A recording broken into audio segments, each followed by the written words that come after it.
So the recording has begun, and so just a little recap. Bismillah ar-Rahman ar-Rahim. Our hadith today is "Man tashabbaha biqawmin fahuwa minhum." Um, I think both of you don't have anything to say, I suppose.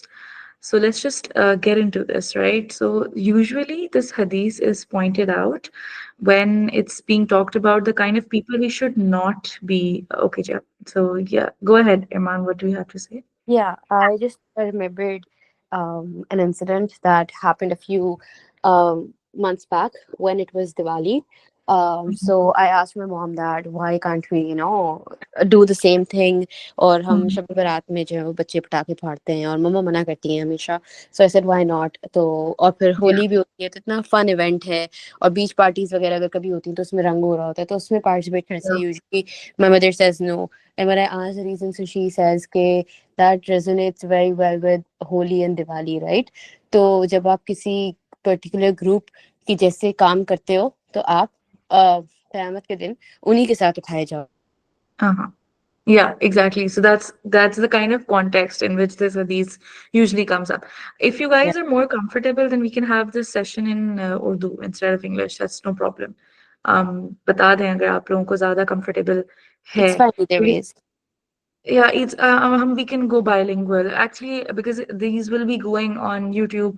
So I was sort of like to keep it English so that it can be accessible to a larger audience.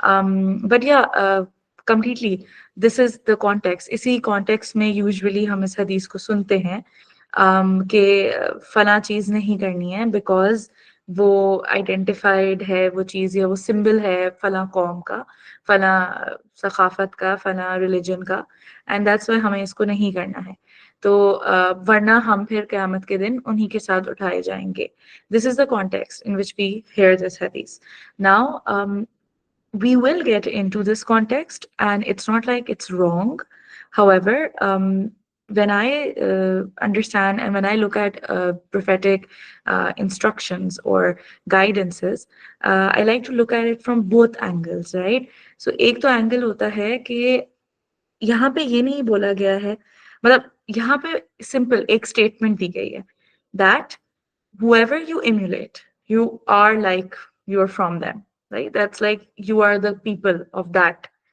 uh, X community that you're emulating now, usually it's taken as who you should not emulate. That's what the interpretation is taken as. You shouldn't emulate the things that the Hindus do, or you shouldn't emulate the things that the Christians do, और ये हिंदुवाना रस्में हैं या ये कुफ्फार की रस्में हैं या ये फला है या वो धमकाना.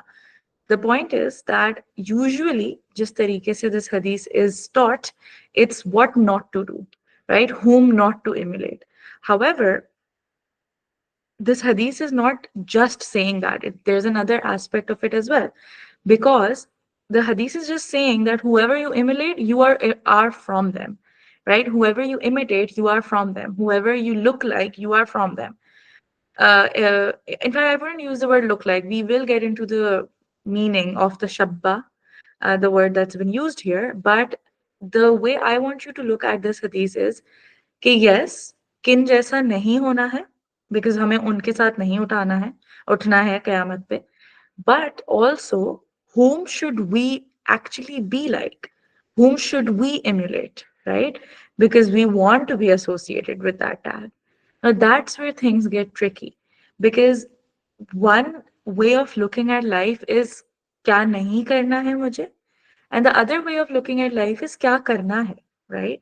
So, and this is again because this course kind of boils down a lot to, the different tariqas and the different paths of spirituality, of attaining spirituality. Because obviously, with the right mindset, you're able to move towards the right goal. With the right mindset, you're able to identify the right goal, and then you also get the ability to move towards it in the most fashion that won't make you go here and there and like the most easiest fashion in which you can move towards that goal so that's what the moment's mindset is they understand that they don't have a lot of time and they have a lot to gather so that they can present on the day of judgment to Allah subhanahu wa ta'ala or they have enough amal to show for themselves and maybe Allah subhanahu wa ta'ala might accept them, and they might be amongst the one who are successful. So the mindset that I want you to understand from this is that in Islam, when you see an injunction that is not clearly saying कि ये नहीं करना, that is open. So try to look at it from the opposite end as well. In this case, man tashabbaha bi qaumin fahuwa minhum. Why to just think of the calm that is being talked about is the ones that we are not supposed to emulate, right? What we should also be looking at is हमें किस तरीके के लोगों के साथ उठना है, मतलब who do we want to be associated with, which are the kind of people that we should be associated with. And that's what, like, a little task for you both and anyone else who would be listening, is that you can either do it right now or maybe after class or anytime you get before the next class, hopefully. Just make a list of a few characteristics or things that you would want to be associated with, right? On the day of judgment, or even normally in your life, some traits that you would be want to be associated with. Would you want people to know you as a kind individual? Would you want people to know you as a truthful individual? Would you want people to know you as a disciplined individual? So, what are those traits? What are those qualities? What are those aspects of character definition that you want to be, labels that you want to be associated with? And then think about, are you trying to be around people who have those labels, right? And if you are not, then well, you should be trying to be around such people, and then try to imitate them as much as possible, right? And then maybe you might make it before you die and be like them, or just by the fact that you imitated them and you tried to look like them and you consciously took decisions that would make you branch into the kind of group of those people, um, maybe Allah subhanahu wa ta'ala will accept that from you. And this is something that comes from a lot of other hadiths as well. There's another hadith that talks about that whomever you love, that's the person you will be raised up with. So obviously, if you are associating yourself with the type of people, you're sitting with them, you're talking with them, you're taking their counsel, you're trying to imitate them as much as possible, you're trying to understand how they look at society, how they look at the world as much as possible, you will eventually develop some love for them. And that could be your saving grace, that maybe the pious people around you, maybe Allah subhanahu wa ta'ala says that, okay, this person really loves this person, and according to the hadith, you'll be raised with them.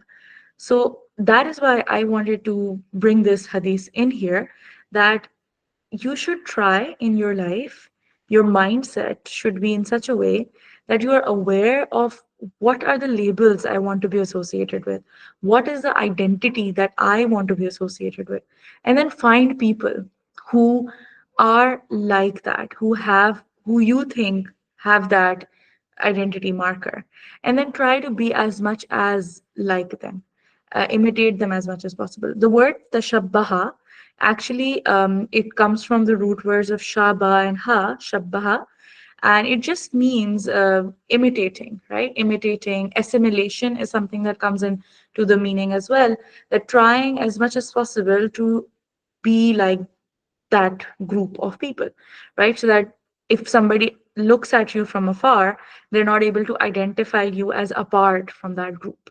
Now, that group can be anyone, right? So perhaps, and this is not a very long discussion. The only thing that I want to explain in this is that um, you should basically have a list, and in your list have some markers that, okay, these are the qualities I want to have in me, and then try to see around you who are the people who you think have those qualities, and then just try to spend more time with those people, try to emulate them. Now, the interesting thing over here is that you might find these qualities in a myriad of people, right? So I remember when I was in university, there was this one quality that I really wanted to be associated with, because I had heard such good things about that qualities. It was called Husne Zan. Husne Zan actually means Zan. Husne Zan is basically having good positive thoughts about people, not having negative assumptions about people, instead having positive thoughts, trying to, like cover up for others and trying to not really think of others as evil and out there to get you. So that's the opposite of husnul if you're doing that. Now, really, this is a quality that I really wanted because I'd heard that a good Muslim is someone who has husn zan, who tries to think of excuses for others rather than blaming them or rather than thinking of them as evil and bad. So to the extent that I remember reading something about Husnizan, and it said that even the level of Husnizan should be so high, like positive thinking should be so high that even if you see a person drenched in wine or in uh, alcohol, you should, instead of thinking that they are drunkard, you should instead think that maybe they fell into a big tub of alcohol while they were coming here. That's the level of husnezan, that's a level of positive attitude that you should be having towards people. And I felt in a university environment it was very difficult for me to see that because professors and anyone who was outwardly very religious, but I would see them very normally, not even thinking twice about it. If a student you would come with an excuse or something, they would just shun them away, and it was very obvious that they thought that the student is lying, right? When obviously you don't have 100% factual proof that the child is lying. So that was a weird thing that I was experiencing. And in a lot of other religious circles, I wasn't able to find that quality in the ultra religious kind of people teaching about Islam and etc. But then I found that quality in an extremely opposite individual. She was my teacher at university, and she was someone who was, characterized as not very religious by the religious teachers because of the way she used to dress, etc. However, it was that quality that I wanted from her. And that's one of the things that, Alhamdulillah, I spent a lot of time with her. Almost all of my university education, I was in contact with her. We used to frequent her office and have discussions with her. And just she was also my mentor and my teacher, like my supervisor for my thesis. But Alhamdulillah, in the course of that time, by observing her and how her mind works, I was able to pick this habit of hers of trying to be as positive about people and trying to give them as much leeway as possible, right? So you can find that quality in anyone. It could be a Muslim, it could be a non-Muslim, it could be a practicing Muslim, a non-practicing Muslim. The point is, what are you emulating? That is how I understand this hadith, right? What is it that you are emulating? It could be, maybe that person is a drunkard, but you're not emulating his drinking habits. Instead, you're emulating maybe the fact that he is someone who is always there whenever his friends are in need. And that is a quality you want to emulate, right? So instead of focusing on, obviously, customs, traditions, all of these things are, they matter. But to me, I think the right mindset would be to try and identify the good qualities that you want to have and try to find people who have those qualities, right? And then build up yourself from there. Because again, it might seem like, okay, if there is a Hindu and they have a really good quality and I start associating myself with them, then what, right? So the point is, again, what are you associating with? Are you associating with their beliefs? Are you emulating their beliefs? Or are you emulating a way, a pattern of theirs, the way in which they're thinking? And then perhaps you could, and an example from the from Sira of this is about how Hazrat Salman Farsi, he was from Iran, Persia, and he had this really good strategy, right, of military strategy that he learned from the Faras, the people of Iran, and the people of Persia, and he learned that strategy. And his idea, obviously he must have spent time with that military, right? And he learned that strategy and then he used it to help Islam. That's the thing. You need to find these qualities, these associating markers, and you need to develop those in yourself so that you can be identified as the people of those qualities. And it's not necessary that you will find those people in a particular group, that all women who are taking naqab are the women from whom you can learn um, tawakkul, for example. You could learn tawakkul from anyone, right?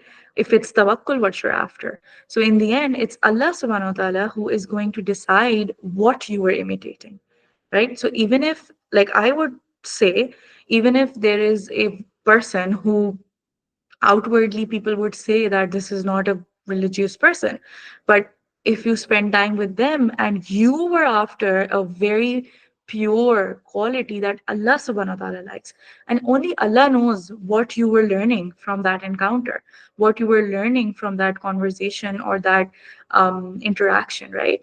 So Allah subhanahu wa ta'ala might raise you up with the people of that quality. For instance, if it's husn zan what you're after, and so Allah subhanahu wa ta'ala will raise you with the people of Husn Zan. And over there in the day of judgment, it won't be that, oh, these people are not of Husn Zan and they just pretend, oh, they look like the people of Husn Zan. Right? No, they will be the people of Husn Zan. So, because we see this phenomena in our society that people with dadi and people with naqabs and abayas, they might have some horrible personality traits, right? On the other hand, people who are not wearing the religious garb have some really good personality traits. But on the day of judgment, Allah will decide and make groups according to the truth. It's not necessary that everybody who had a beard are going to be incorporated in the group of people who were pious. Not necessarily. Allah knows who is pious, and Allah will raise you with that group. Only He and you know what you're after, right? That's one thing. The second thing that you learn from this hadith, a mindset, is that interestingly, every encounter that you have with every person in your life, be it an encounter on a train, be it an encounter in university, be it an encounter at work, every person who you encounter and have a conversation with have some sort of influence on you.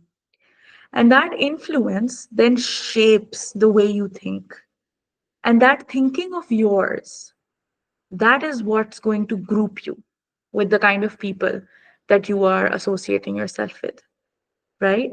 So you need to be very cautious about the kind of people you are interacting with. Because if you inadvertently adopt, for example, usually in our society, we see a lot of materialistic tendencies and a lot of materialism. People have a lot of desire for, like, desire for material, right? And this is a habit that might develop in a person and they don't even understand. Suddenly, it happens that they, because of the crowd they are associating themselves with, sitting with them with all the time, they get this habit that whenever they see a big house or whenever they see somebody's vacation video or whenever they see some any material thing, they're like, oh, ऐसी गाड़ी होनी चाहिए, ऐसा घर होना चाहिए, ऐसी community के अंदर घर एक तो होना ही चाहिए, you know, like that, एक vacation तो यहाँ होनी चाहिए. Suddenly their mind, because they are hearing that all around them, and then उनकी mindset भी यही बन जाती है. So that is a bad mindset quality that has uh, come into you. The desire for wealth, the desire for world, the desire for accumulating as much as you can of this world. That's not a good desire to have. So we need to be very cautious about the kind of people we are letting influence us, because it's about that. Tashabbah doesn't mean just wearing the same clothes as those people are wearing. No, it doesn't mean to look similar. It means essentially the correct English translation would be to assimilate. Now, I don't know what your understanding of sociology is, but assimilation is a term that is used in sociology to sort of talk about immigrants and people who go and live in different communities. And interestingly, a simple look at Google, and when you ask assimilation, it's the process of taking in and fully understanding information or ideas. It's sort of a word that's used for absorption. So you are absorbing the qualities of that particular community, not just the way they dress, but more importantly, the way they think, the things they think about, the questions that they ask. That is what's happening. And now let's get into the mainstream understanding of this hadith. It is problematic if you start thinking in the same way as a non Muslim, right?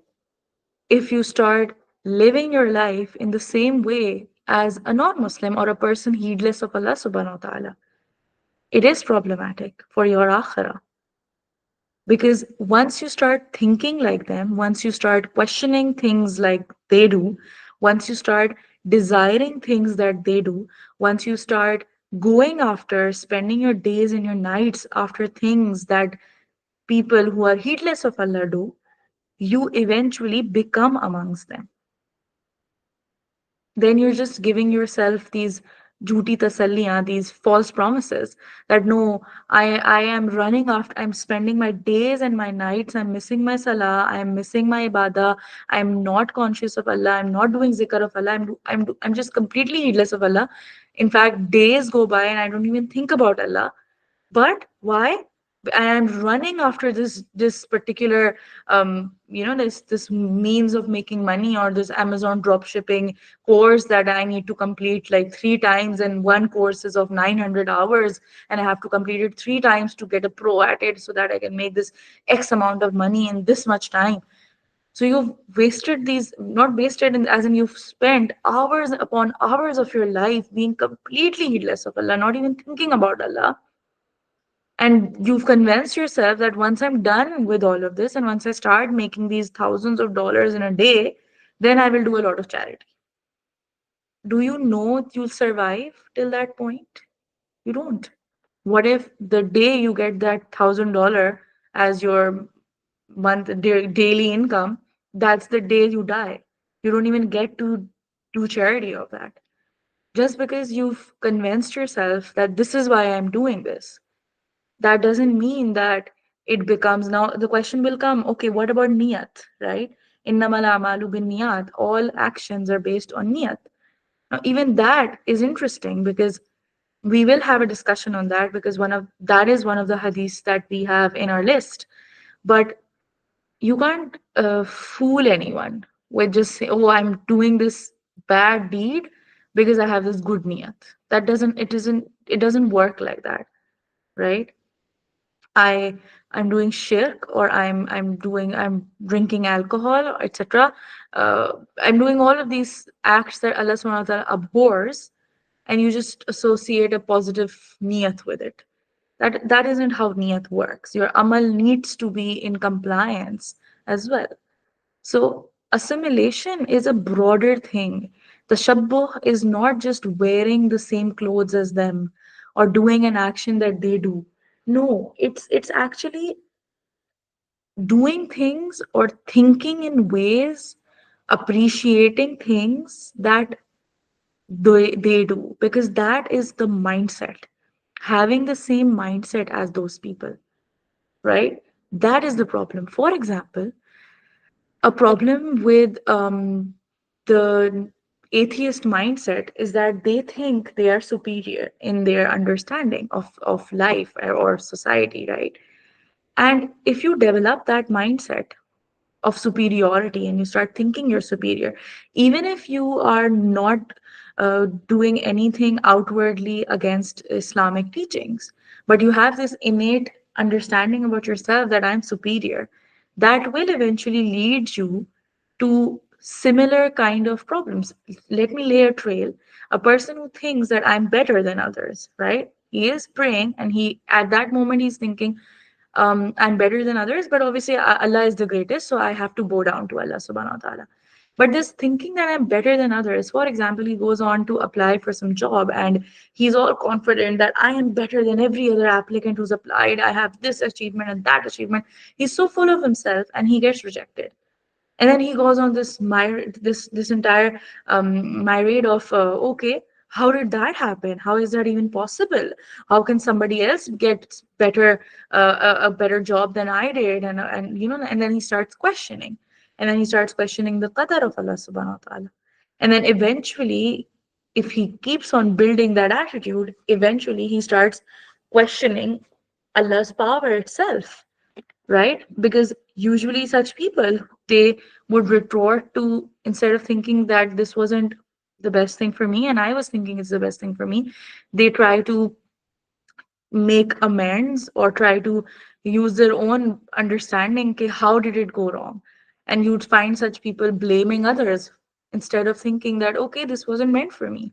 And then it just becomes a cycle. And even in the Quran, this is hinted at, because there is a discussion of two people, and they had in Surah Kahf, I suppose, that they had gardens and they had basically fields, right?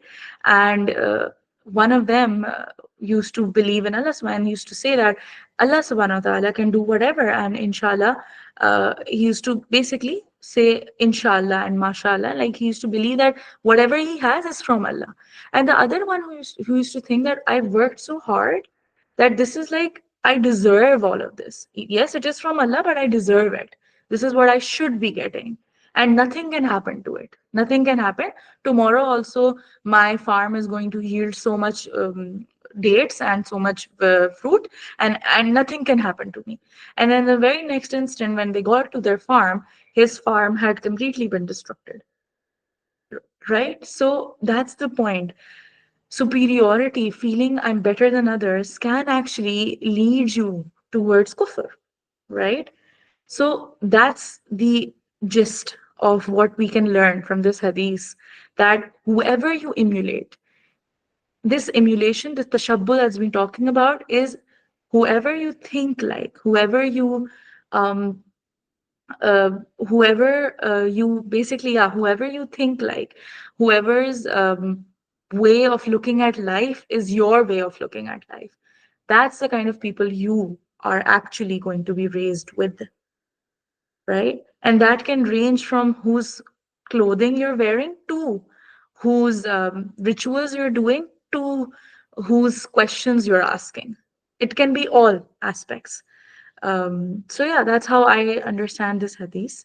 And why is assimilation a problem? Why is following other people's ideas and living your life according to that a problem? That is something I would want you to think about.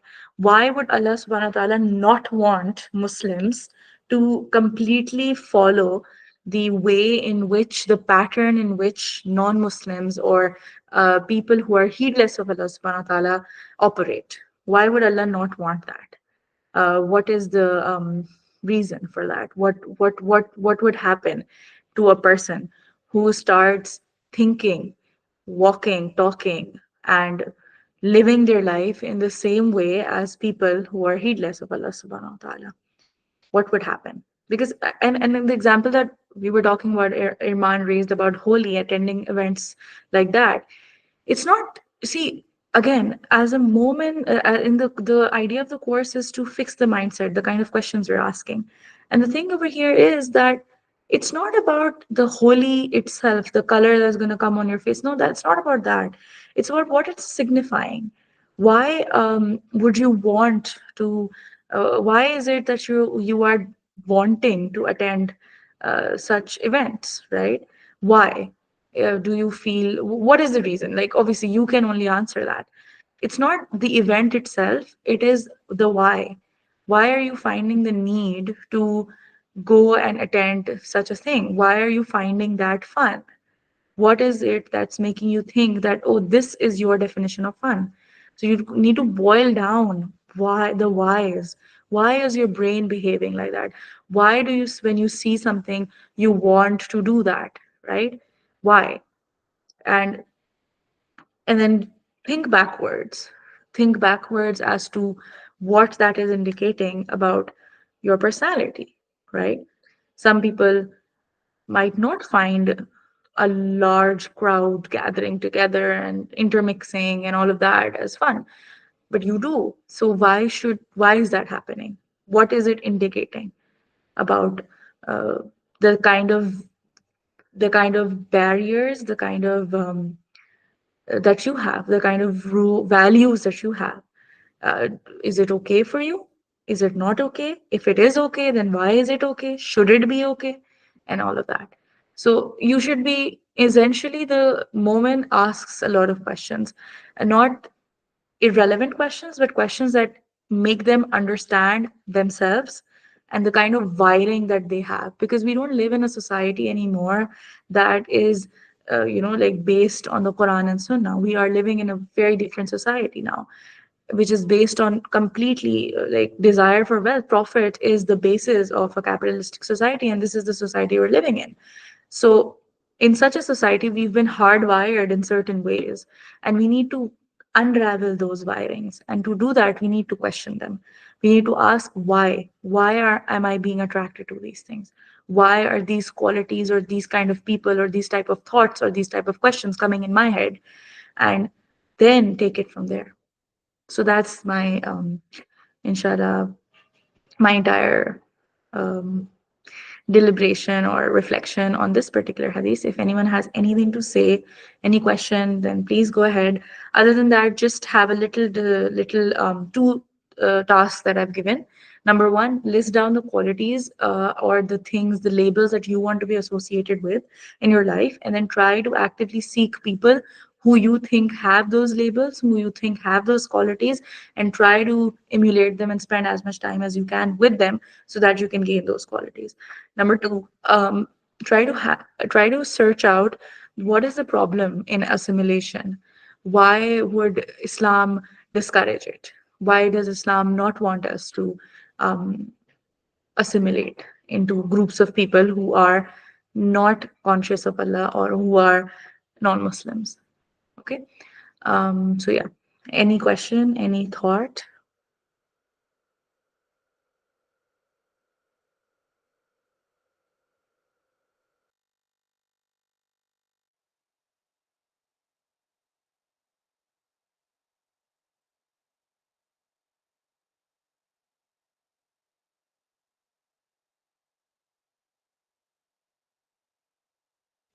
I guess there are no questions. Obviously, if you do have any questions, you can always ask on the group. And inshallah, please understand whatever I explain is not the end all and be all of this hadith. There are a lot of other interpretations as well. And you can always dive deep into it. My only understanding from this is that the mindset of a Muslim should be that they should actively try to seek how they can associate themselves and imitate the people who Allah subhanahu wa ta'ala has uh, given glad tidings to, the Salihin, the Sadiqeen, the Nek, the pious people. What are the qualities of pious people? And not necessarily that it's a living human being, it could be somebody, Sira that you've studied, and you've picked a quality from there, and then you try actively to develop that quality into yourself. And I think we have so many qualities and so many personalities that we can emulate from the past and perhaps the present as well, that there won't be any time left for looking at people who are not um, the people of Allah, right? So, inshallah, we'll see each other again in the next class. Till then, Allah Hafiz, and may Allah subhanahu wa ta'ala enable all of us to enact upon what we are learning and also gain further insights about what we have studied already. And may He open the beautiful pearls of interpretation and understanding, um, uh, pearls of interpretation and understanding of His deen that He has given us. And yeah, I'll stop the recording, but we can always have a chat.